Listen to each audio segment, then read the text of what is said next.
Antes de mais nada, eu queria agradecer à professora Arlene Correia pelo convite de participar desse webinar. E antes de mais nada, para aqueles que não me conhecem, eu sou a Késia Kars, professora titular do Departamento de Química da Universidade Federal de São Carlos, e há mais de 2 décadas, ou quase 3 décadas na realidade, tenho trabalhado com separações de moléculas aquirais e quirais, ou por cromatografia líquida. Hoje eu vou falar para vocês de cromatografia quiral por LC.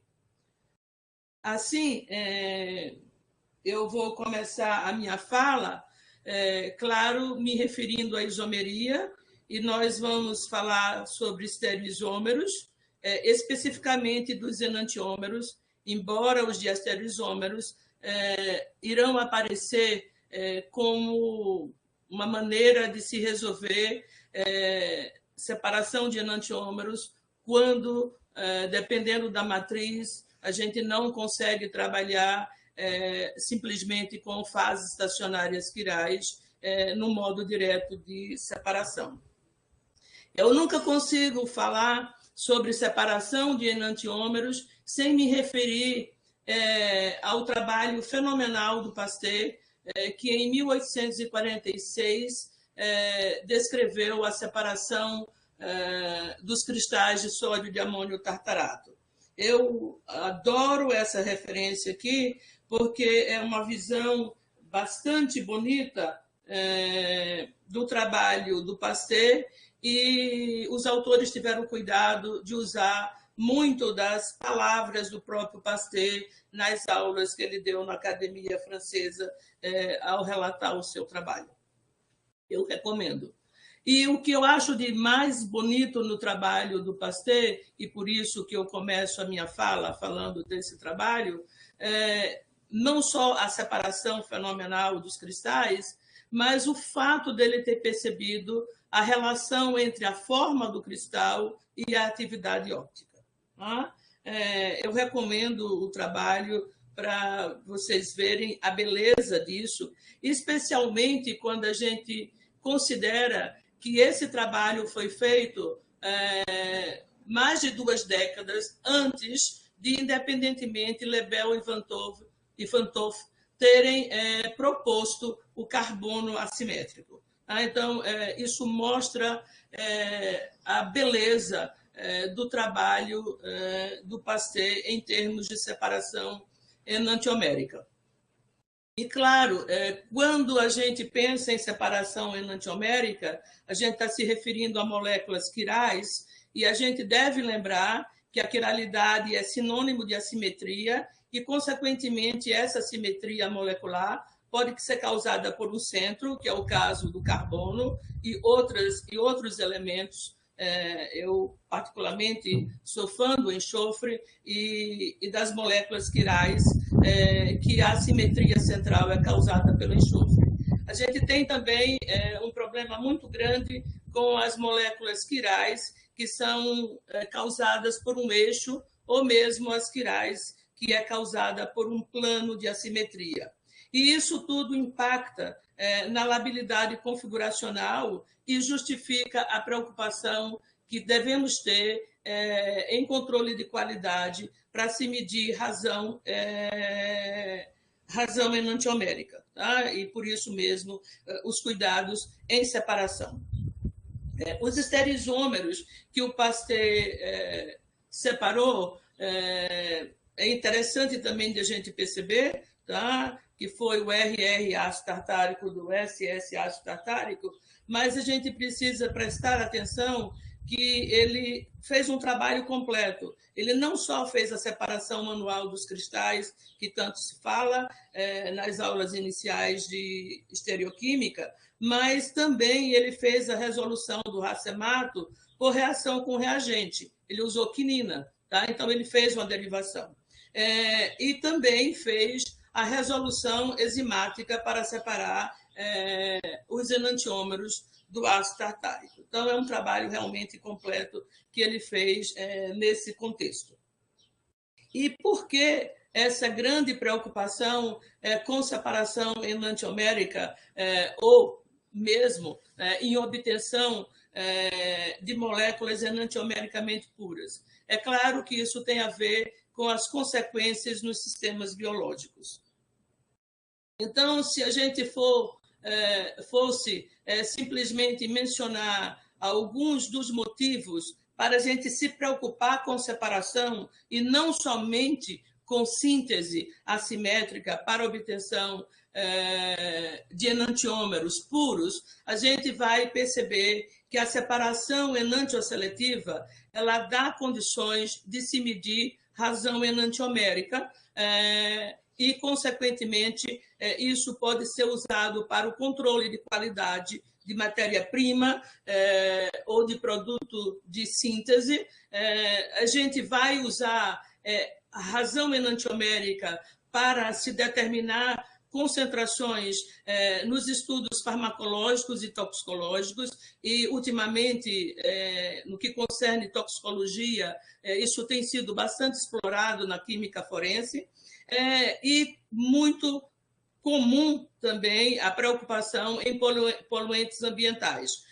E no conceito toxicológico, isso tem sido visto tanto nos aspectos farmacológicos quanto nos conceitos de poluição ambiental. Tá? Ou seja, a forense tem se valido muito dos contaminantes ambientais para se fazer estudos forenses. Então, a gente percebe que tem várias aplicações e outras que eu não incluí aqui, só para mencionar a importância de a gente se preocupar em separar enantiômeros.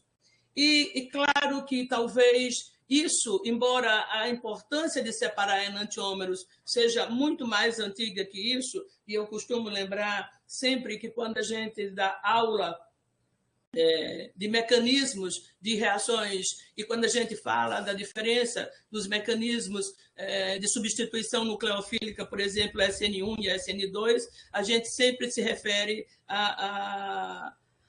aos produtos formados e à pureza enantiomérica ou a formação de racemato que se consegue através dessas reações. Então, é lógico que isso já era uma preocupação muito anterior ao impacto causado pela tragédia da talidomida. Mas foi o impacto da talidomida que despertou o interesse de desenvolvimento de métodos para a determinação de razão enantiomérica ou determinação de pureza enantiomérica. Tá? E foi sempre atribuído, né, à talidomida que o S enantiômero era o teratogênico e que o R é o enantiômero sedativo. Tá? Isso foi feito algumas décadas atrás, logo após o impacto da talidomida, e que depois o próprio autor que fez esses estudos iniciais e atribuiu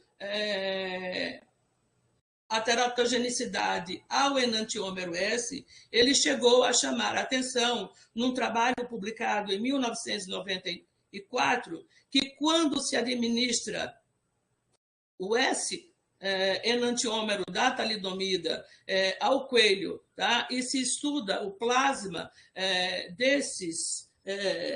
o plasma do coelho, seguindo, né, monitorando os enantiômeros da talidomida, se percebe que após 2 horas o que vemos é a racemização. A gente percebe claramente o racemato quando foi administrado simplesmente o enantiômero S-talidomida. Portanto, já nesse trabalho, ele chama a atenção que a relação da talidomida com os efeitos teratogênicos precisam ser reavaliados. Tá? A gente não pode assumir que a teratogenicidade da talidomida é causada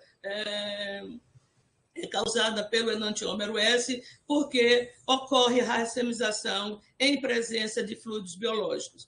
Consequentemente, essa é uma descoberta que foi feita claramente pela possibilidade de se fazer estudos farmacológicos monitorando os enantiômeros que são formados através do metabolismo, ou simplesmente através da racemização em contato com o plasma do animal ou humano, o plasma que se está estudando. Isso fica claro de entender porque a talidomida racemiza com tanta facilidade, é claro que é devido à presença de um próton-ácido alfa-carbonila. Tá? Então, assim, já se sabe que a talidomida racemiza e, por isso mesmo, até hoje, 4 décadas após, a talidomida continua sendo usada como racemato e não como um enantiômero puro. Tá? Ninguém usa a talidomida como fármaco hoje em dia, como a R-talidomida, simplesmente porque se sabe que há uma rápida interconversão entre elas. E como é que a gente pode separar enantiômeros? Tá? Como é que a gente pode desenvolver métodos para monitorar a razão enantiomérica? Isso pode ser feito pelo método clássico, que é o método indireto, onde a gente reage ao racemato com um enantiômero 100% puro, ou seja, de pureza enantiomérica 100%.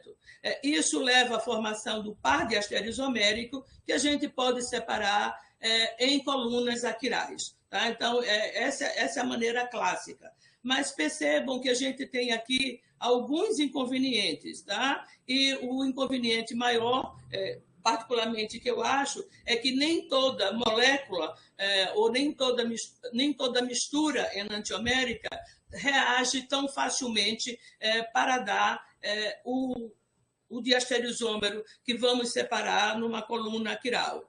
Por outro lado, um outro grande inconveniente é que obter um reagente 100% puro também não é trivial. E se o reagente não for 100% enantiomericamente puro, ele vai formar, junto com o diastereoisômero, ele vai levar à formação dos enantiômeros e, assim, então, impactar na quantificação.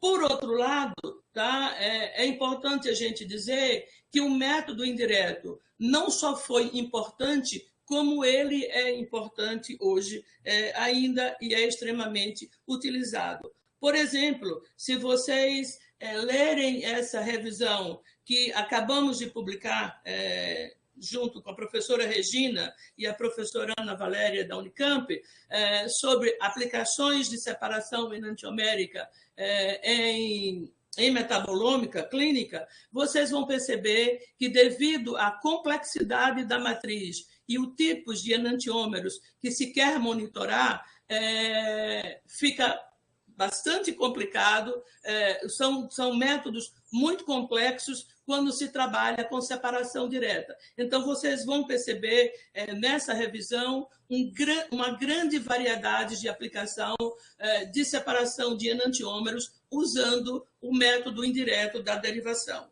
Eu, particularmente, achei extremamente elegante essa aplicação que foi publicada recentemente, ou seja, esse ano, tá? Que é para a separação de ácidos, de hidroxiácidos e aminoácidos, que os autores tiveram a brilhante ideia de usar os enantiômeros do RR-DATAM ou SS-DATAM para formar os diastereoisômeros. A beleza do trabalho é que eles podem usar, eles usam a derivação com um ou outro enantiômero para não só identificar moléculas aquirais, como moléculas quirais. Por exemplo, quando eles fazem a derivação com um ou outro enantiômero, não muda o tempo de retenção na cromatografia das moléculas aquirais. Por outro lado, o que acontece com as moléculas quirais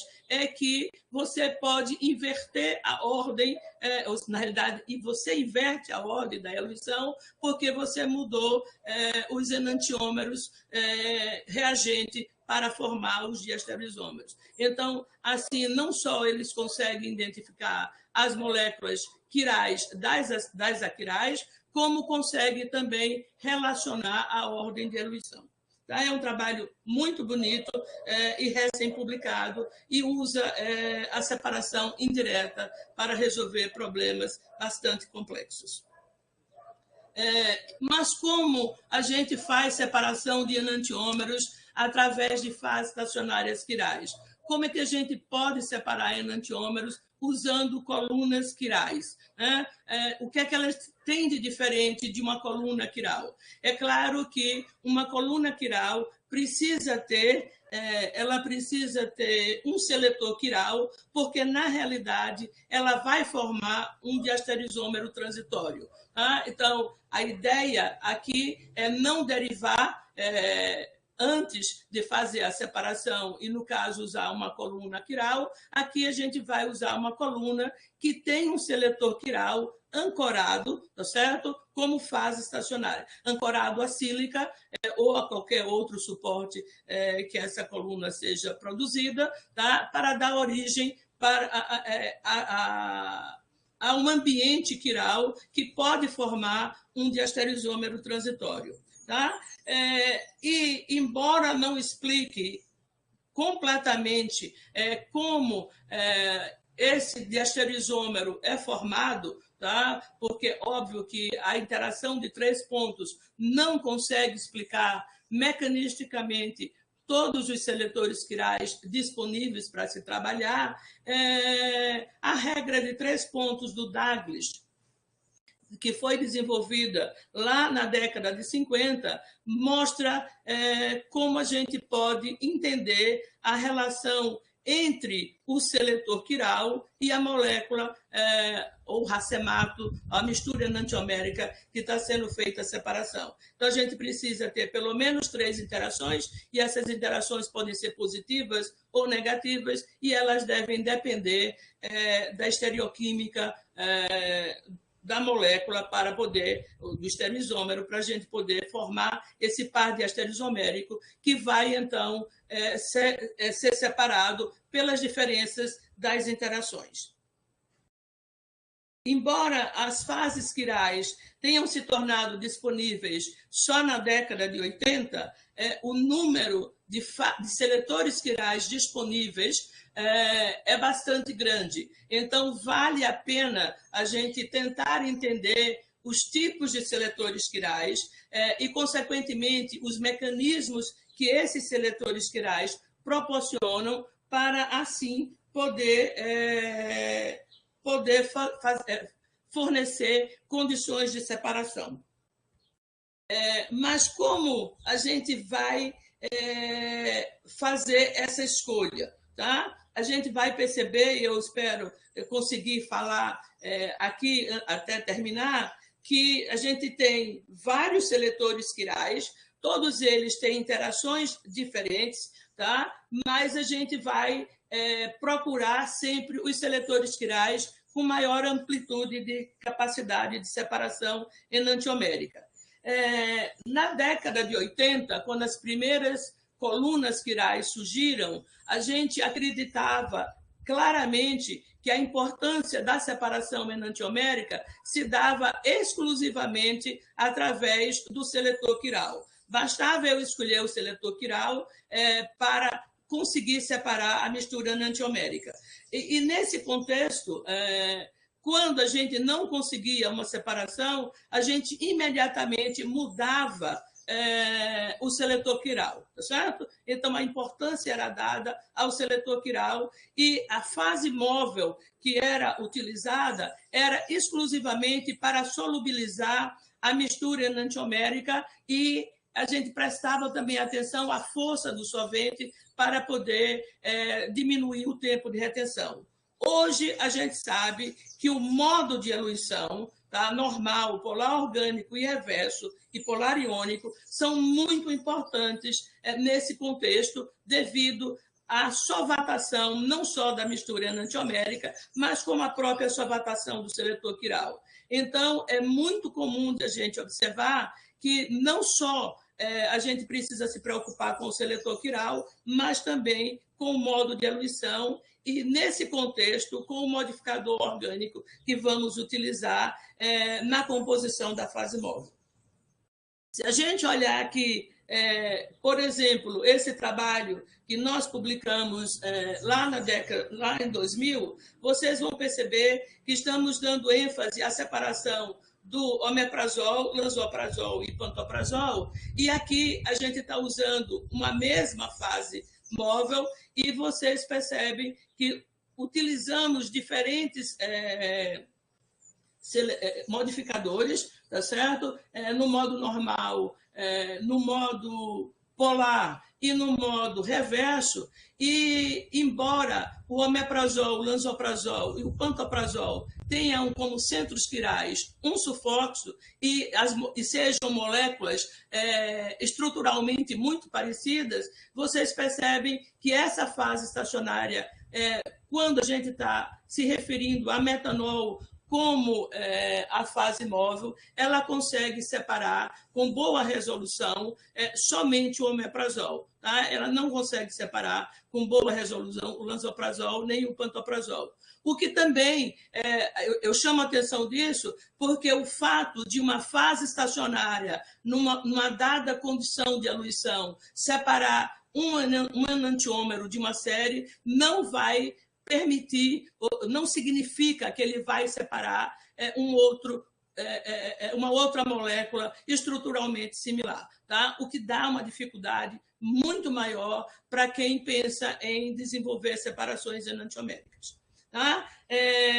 Eu vou chamar a atenção desse outro trabalho nosso, também recém-publicado, tá? Para que vocês percebam uma outra coisa muito importante, que quando a gente pensa em separar enantiômeros, a gente quer escolher a coluna, escolher a fase móvel que mostre a separação enantiomérica. Mas a gente vai precisar lembrar que quando a gente vai fazer um desenvolvimento analítico, eu preciso lembrar em que matriz ou em que condições eu preciso aplicar essa separação. Isso porque a aplicação restringe as condições de separação. Tá?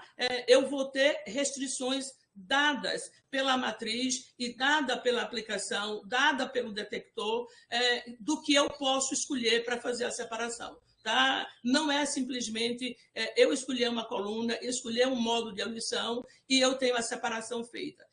Tá? Esse trabalho, essa revisão recém-publicada, que se refere a aplicações no ambiente e em bioanálises, vai mostrar para vocês bem essas restrições de separação. Eu não vou poder falar das separações em todos os seletores quirais. Tá? Então, se a gente pensar nos seletores quirais mais importantes, e aqui está faltando uma representação das fases de proteínas, tá? Eu vou falar muito rapidamente para vocês das fases tipo Pirco, das fases de antibióticos macrocíclicos e das fases de polissacarídeos. Tá? Simplesmente como uma representação dos seletores quirais e da diversidade desses seletores. Chamando a atenção para vocês que as fases tipo Pirco, tá? Que são fases de seletores quirais sintéticos, pequenos, moléculas pequenas, tá? Enquanto a de polissacarídeos e de antibióticos macrocíclicos, a gente tem macromoléculas, vamos perceber que essa foi a primeira fase quiral comercialmente disponível e ela foi disponibilizada em 1981 pela Regis Technology. Certo? Foi um impacto muito grande, a coluna foi lançada e a gente só podia utilizar ela no modo normal de eluição com misturas de solventes como etanol e isopropanol nos alcanos, heptano, hexano, pentano. Era o que se tinha lá no início da década de 80, mas foi um sucesso absoluto essas colunas, e claro, porque nós tínhamos pela primeira vez condições de fazer separação direta de enantiômeros por cromatografia líquida. Tá? Infelizmente, nós perdemos o Pyrgo em 2018, ou seja, 3 anos atrás, tá? Mas ele é um marco como pioneiro na separação de enantiômeros pelo modo direto de eluição. Se a gente for olhar rapidamente as fases tipo Pyrgo, eu chamo a atenção para essa revisão da Carla Fernandes, que está aqui nos escutando, com a Beth Tiritã, publicada em 2013, é uma revisão brilhante sobre as fases tipo Pyrgo. A gente vai perceber claramente que as fases Pyrgo é muito fácil de a gente relacionar o modelo de 3 pontos estabelecidos por Douglas na década de 50 em cromatografia em papel. A gente consegue ver as interações claramente nesse tipo de seletor quiral. Tá? E as fases Pyrgo de segunda, terceira, quarta, porque tiveram várias gerações de fases, inicialmente eram baseadas em 2 premissas. A premissa que eu teria que usar uma fase estacionária doadora de pi-elétrons. Se a gente quisesse separar compostos que fossem aceptores de elétrons pi, e eu usaria uma fase tipo Pyrgo que fosse aceptora de pi-elétrons, se eu precisasse separar misturas enantioméricas que fossem doadoras de elétrons pi. Tá? Então, é o que o Pyrgo chamava de demanda inversa. Então, eu usava um seletor quiral de demanda inversa ao que a mistura enantiomérica que eu tinha para separar. Qual era o grande problema disso? A gente precisava ter colunas Pyrgo diferente se eu tivesse compostos aromáticos ricos em pi-elétrons, que eu iria usar a fase aceptora de pi-elétrons, ou se eu tivesse compostos aromáticos pobres em elétrons pi. Tá? Ela servia para separar somente compostos que tivessem essa capacidade de doar ou receber elétrons pi, então ela não servia para separar compostos que não tinham grupos aromáticos. Essa talvez fosse a maior restrição das colunas Pyrgo inicialmente, mas mesmo assim vocês vão perceber que essas fases ainda hoje são bastante utilizadas. Mas na década de 90, Pyrgo lançou o sucesso comercial das fases Pyrgo, que é a fase estacionária SS-Welk 01, e vocês percebem que a sacada que ele deu à fase SS-Welk 01 é que ela tem, no mesmo seletor quiral, a capacidade de receber compostos, ou seja, de interagir com compostos pobres em elétrons pi, e tem o lado que pode interagir com compostos ricos em elétrons pi. Tá certo? Então, essa fase, esse seletor quiral tem uma amplitude de separação muito maior do que as fases iniciais doadoras de elétrons pi ou aceptoras de elétrons pi. Tá? Então, assim, isso guia também quando a gente vai fazer uma escolha de seletor quiral do tipo Pyrgo para trabalhar. Ela foi a primeira fase estacionária a ser lançada, mas também foi a primeira fase a evoluir. Então, nesse trabalho de 2012, a gente percebe o uso, tá certo? Na realidade, teve uma evolução das fases Pyrgo, porque elas começaram a ser produzidas usando sílica de partícula sub 2. Consequentemente, a gente podendo aumentar a vazão da fase móvel, ou aumentar a velocidade linear, se vocês preferem, sem afetar a enantioresolução. Tá? Então, elas também foram as primeiras fases a se valer de partículas de tamanho menor, né? Que aumenta, então, o número de pratos teóricos, e a gente consegue trabalhar com vazões maiores e tempos de análise menores. Em termos de aplicação, tá? Existe uma infinidade de exemplos. Eu vou chamar a atenção dessa revisão do trabalho, mostrando a separação, usando essa fase quiral, tipo Perkle, mas eu vou chamar a atenção de algo que eu já disse aqui, que a separação, ou seja, a aplicação restringe as condições de separação. Então, nesse trabalho, vocês vão perceber que é separação de profens, usando as colunas tipo Perkle, e os autores chamam a atenção para o fato que a melhor enantioresolução seria obtida usando tampão de acetato de amônio em metanol em altas concentrações.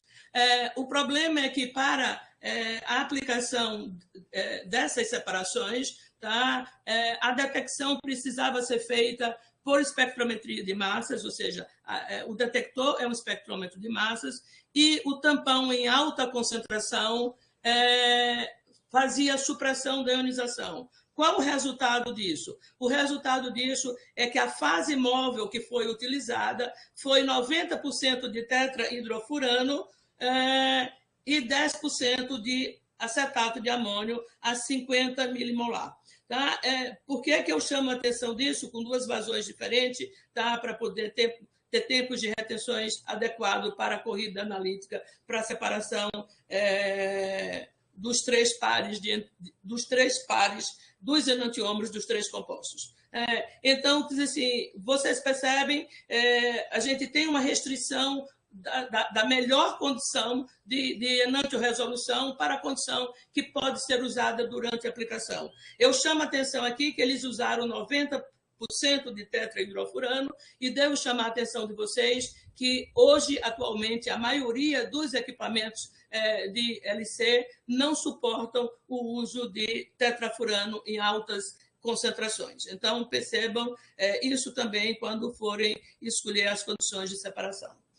Seguindo adiante, porque eu já estou bastante atrasada, as colunas de glicopeptídeos, tá? Que são representadas pela vancomicina, teicoplanina, histocetina e a glicona da teicoplanina, porque sem os açúcares, elas foram introduzidas pelo grupo do professor Daniel Armstrong na década de 94. Então, 10 anos depois, ou seja, uma década depois das primeiras colunas quirais que surgiram as colunas de glicopeptídeos, tá? Que o Armstrong costuma dizer que ele fez isso baseado na observação em eletroforese capilar do impacto que esses antibióticos macrocíclicos causavam na separação enantiomérica quando eram adicionados. Tá? Eles são comercializados com o nome comercial aqui mostrado, tá? E atualmente são comercializados pela Merck, que já comprou as empresas que lançaram essas colunas lá na década de 90.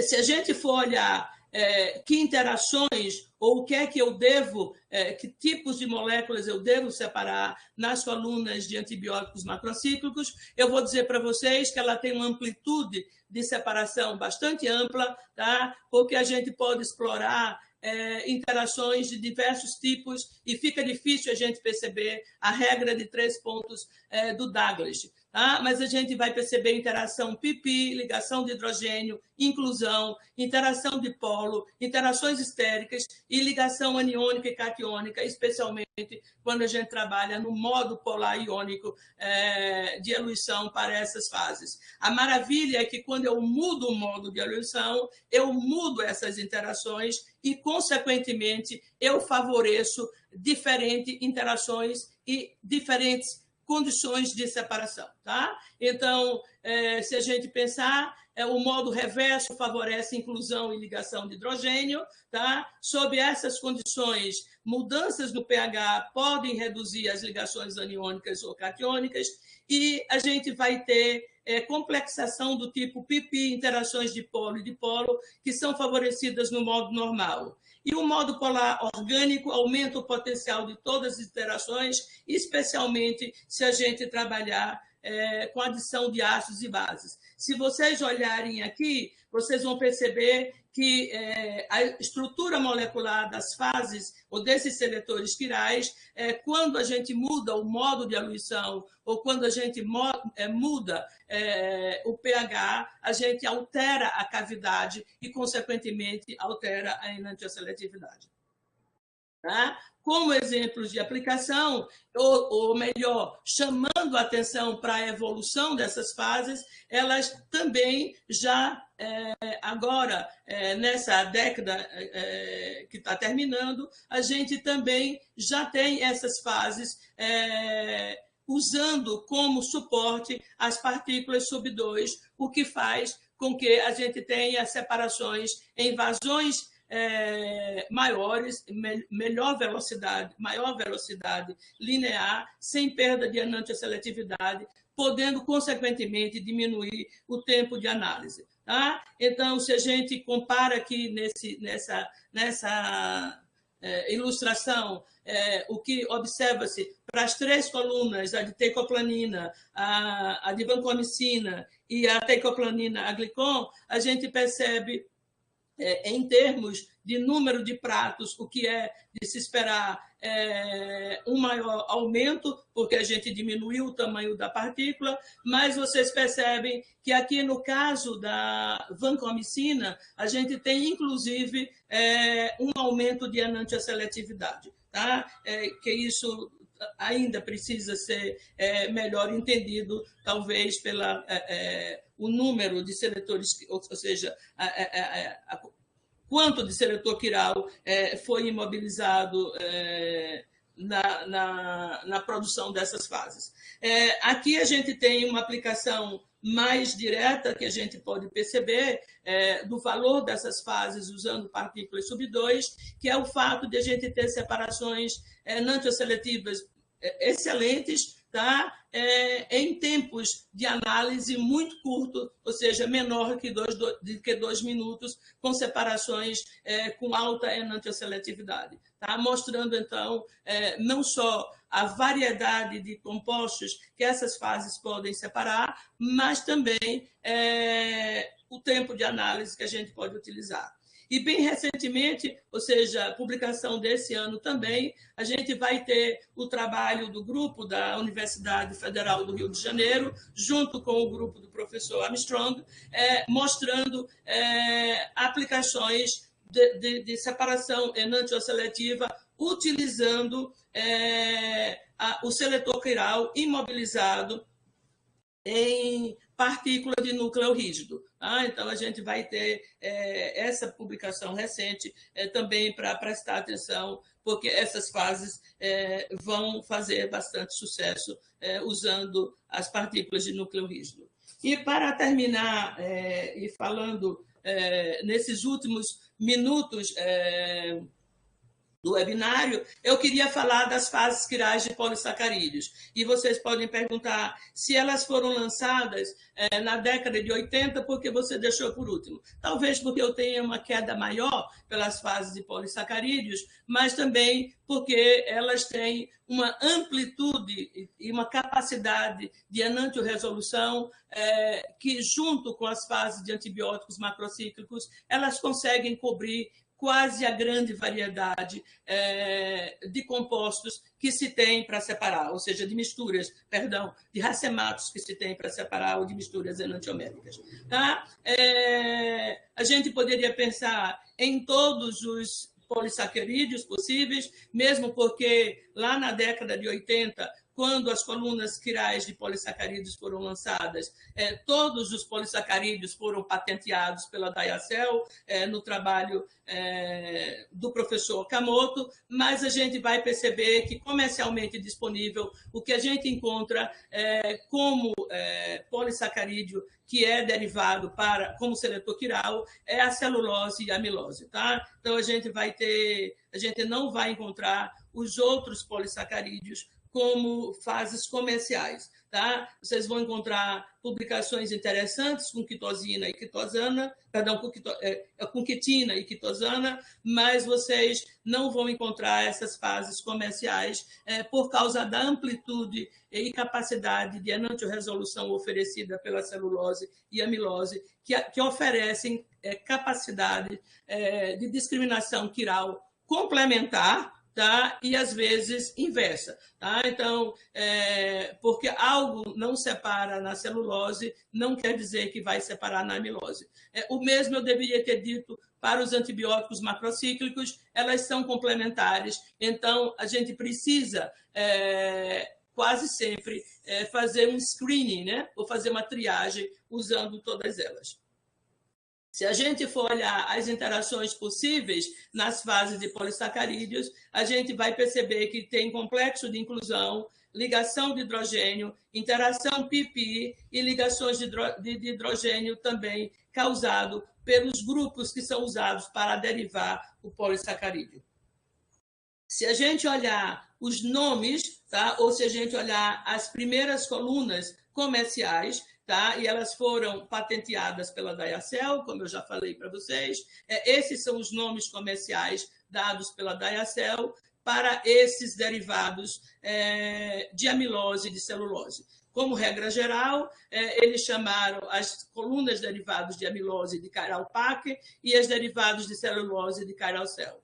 O que diferencia essas fases da fase Pircle e da fase de antibióticos macrocíclicos que eu mostrei para vocês é que esses seletores quirais anteriores eram covalentemente ligados à sílica, tá certo? O seletor quiral é covalentemente ligado à sílica. As fases comerciais da Diacel inicial, tá?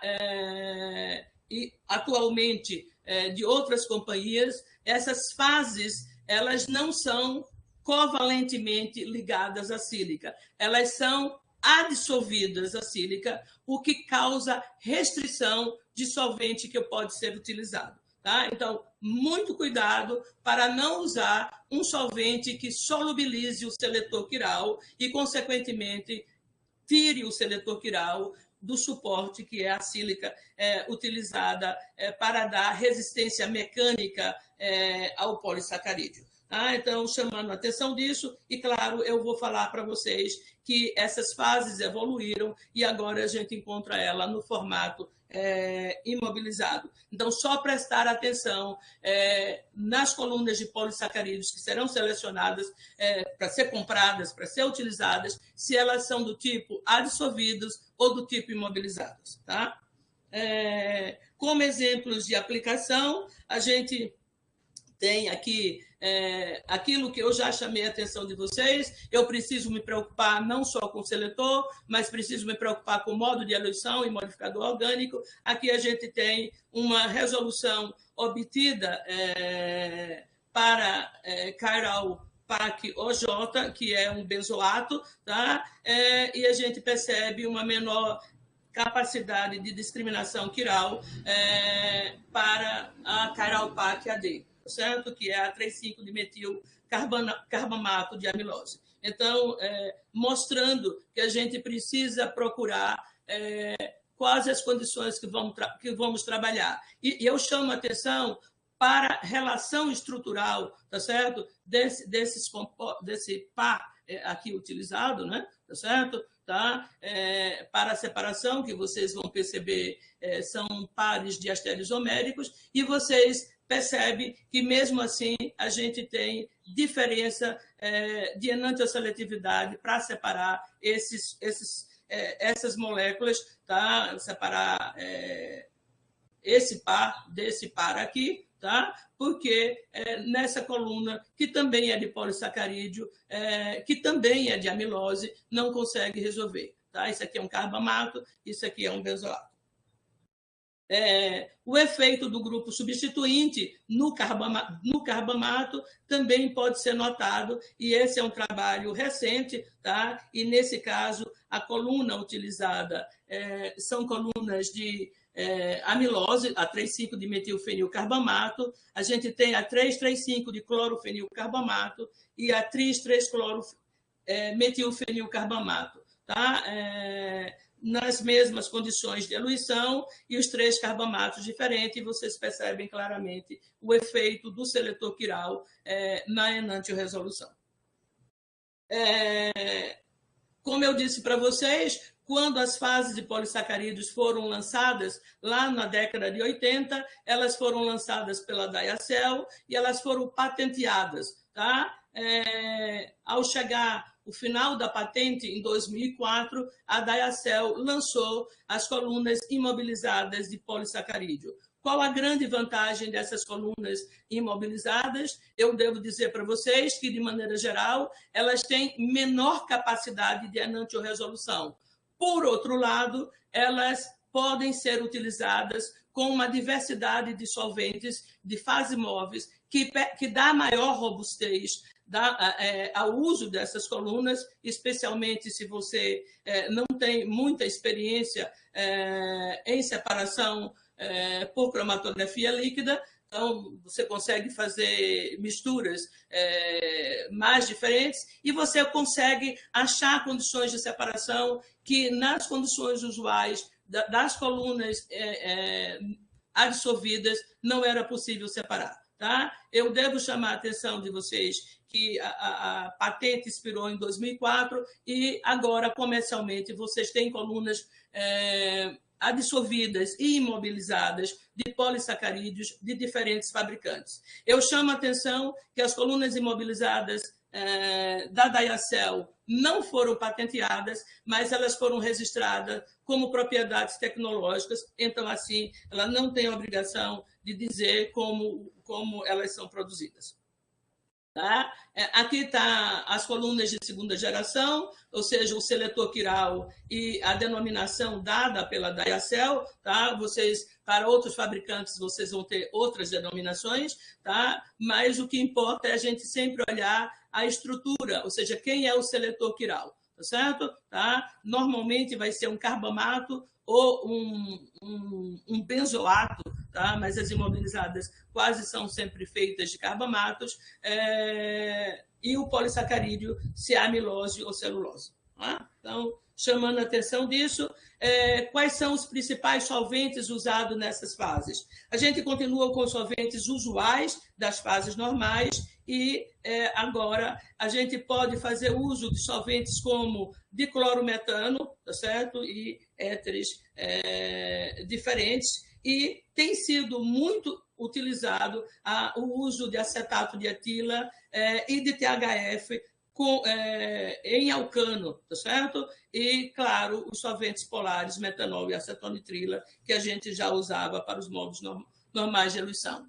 Eu devo chamar a atenção de vocês que, com as colunas adsorvidas, a Diacel não recomenda que se use eluição multimodal, ou seja, que eu mude de um solvente de um modo de eluição para outro. Com as colunas imobilizadas, a gente pode fazer.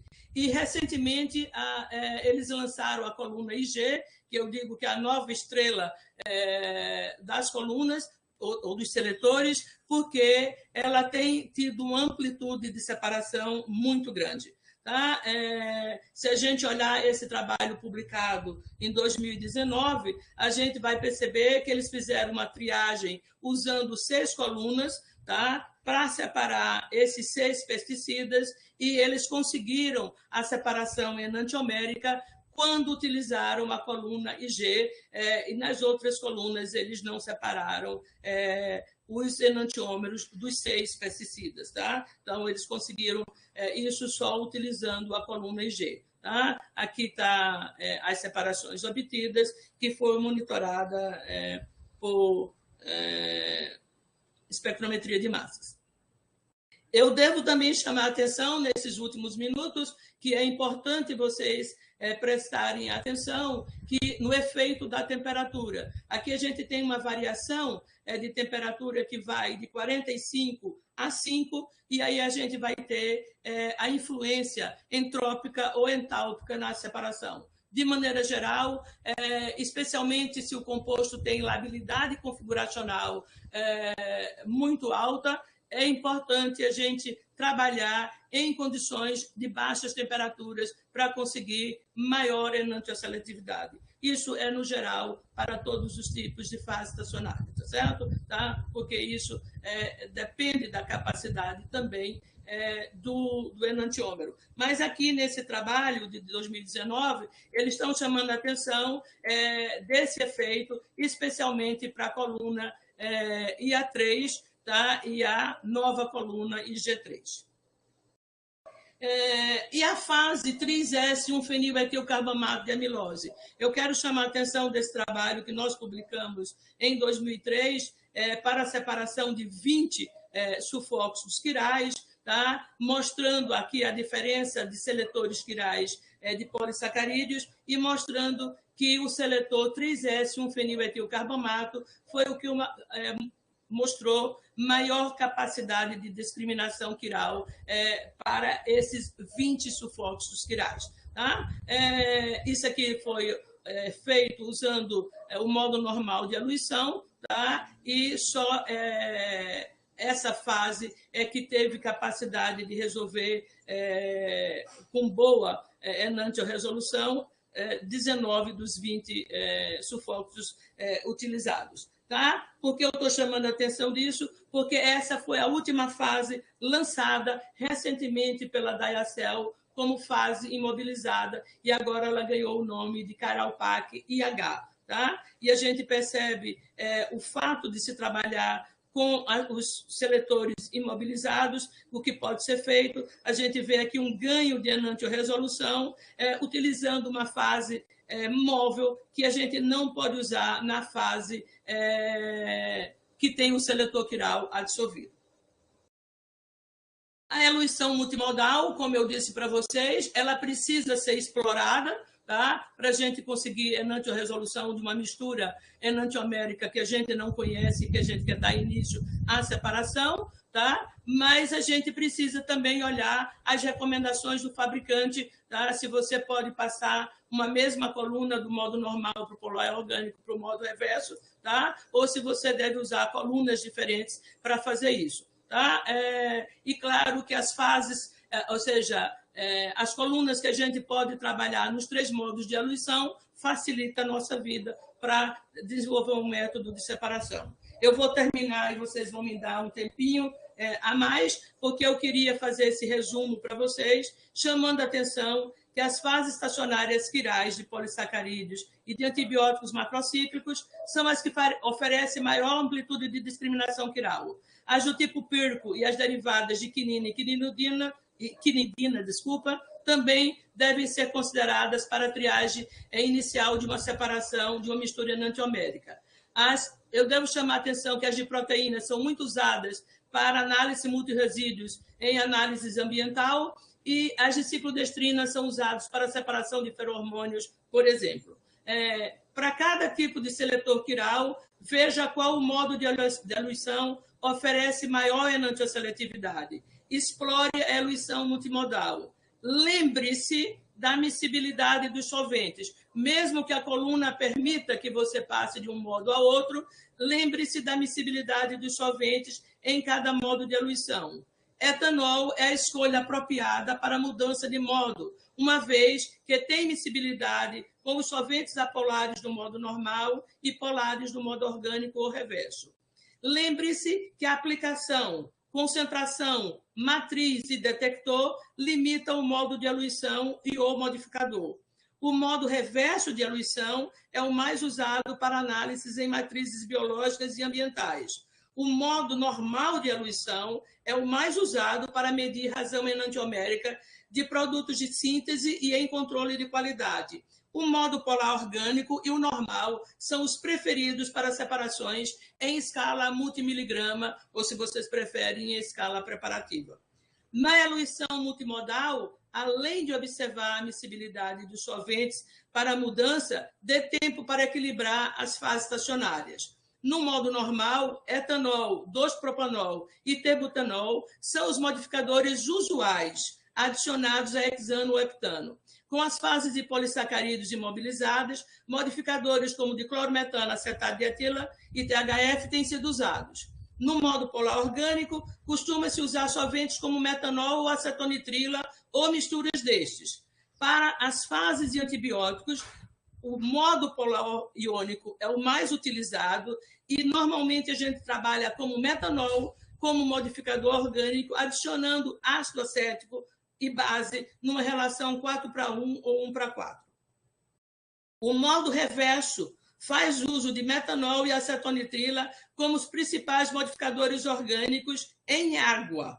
O uso de tampões são usados se os analitos requerem ou se as fases, ou seja, se os seletores são ionizáveis. Tá? Por exemplo, com polissacarídeo, a gente usa tampão pelo analito e não pela fase estacionária. Tá? Tampões voláteis, como acetato de amônio, têm sido preferidos, especialmente quando o detector é o MS. O pH afeta drasticamente a separação nas fases de antibióticos, ciclodestrina, proteínas e derivados de quinina e quinidina. As fases de polissacarídeos e Pirkel apresentam, de modo geral, maior enantioseletividade no modo normal de eluição, enquanto as fases de antibiótico macrocíclicos no modo polar iônico. E eu vou terminar recomendando que vocês leiam essa referência, que eu tenho um guia também, um tutorial, chamando a atenção desses pontos. Mas aqui, como é para a separação em produtos naturais, é claro que eu não tenho algumas limitações de trabalhar em fluidos biológicos ou trabalhar em matrizes ambientais. Então, quer dizer assim, preste atenção na restrição da matriz que você está analisando.